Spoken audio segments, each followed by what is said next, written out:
Solutions had you working out more. Now you're starting to feel some aches and pains or maybe having a hard time staying motivated. Well, Ellen Taylor has more on how to stay on track and stick to those goals. Hi, Ellen.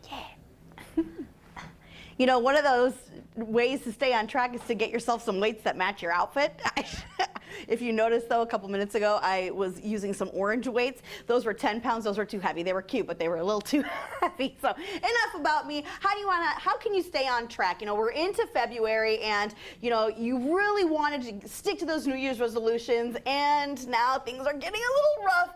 Dr. Anna Friedman, she is the professional. She is the boss. I mean, she's a doctor, physical therapist. Now, let's talk about some at-home things that we can do. Of course. If I'm going to be a runner, I've got some itis pains now. Is it like plantar fasciitis? What are some other things that we're dealing with now? Yeah, so this is super common, especially after the new year. Yeah. Because people, you know, they have their resolutions. They think this is the year. It's 2020. I'm going to do it, you know, and so they're like, I'm going to do that 5K or I'm going to do that marathon.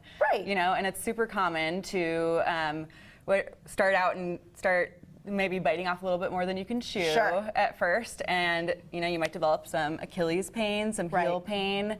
Knee pain's also very common in runners, also in skiers. So what are some things that we can do at home before we call you up? I know we got Allie here that's going to demonstrate. Yes. What are some things that we can do?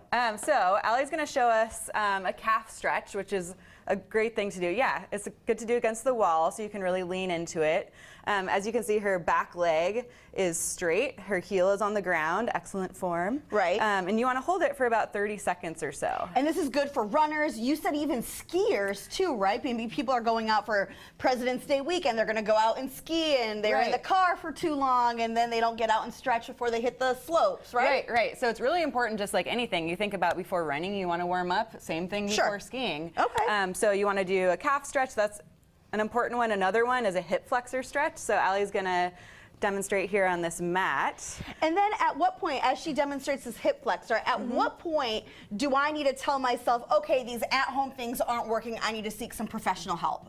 So if you try these at-home things for a few days, up to a week, I would say, that gives yourself enough time to say, hey, is this something that I can deal with on my own to get back out there before taking too much time off? Or if a week goes by and you know it's really not getting much better, even with stopping the activity for a bit, then I would go ahead and immediately talk to a physical therapist. And that's something that you actually turned me on to, is the fact that physical therapists, you said most states or most insurance companies in Washington I don't need a referral for. Is that what it was? Yep, exactly. Most insurance companies will not require one, so you can come directly to physical therapy and we'll take care of you. We'll check you out, we'll do an evaluation, make sure you're in the right place and get you back to your activities. And so again, if this is something, maybe you know you're running or you're thinking about starting to run now because you know spring break is right around the corner, there are ways to get yourself in shape and make sure that you're taking care of your body now.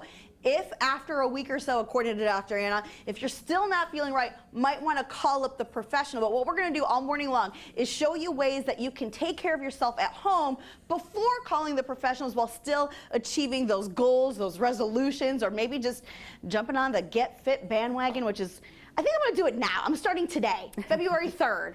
This is my New Year's resolution. There you go. To do something. Yeah. Guys, a fresh start. There you go. All right, Ellen, thank you. Still ahead this morning, the Iowa caucuses.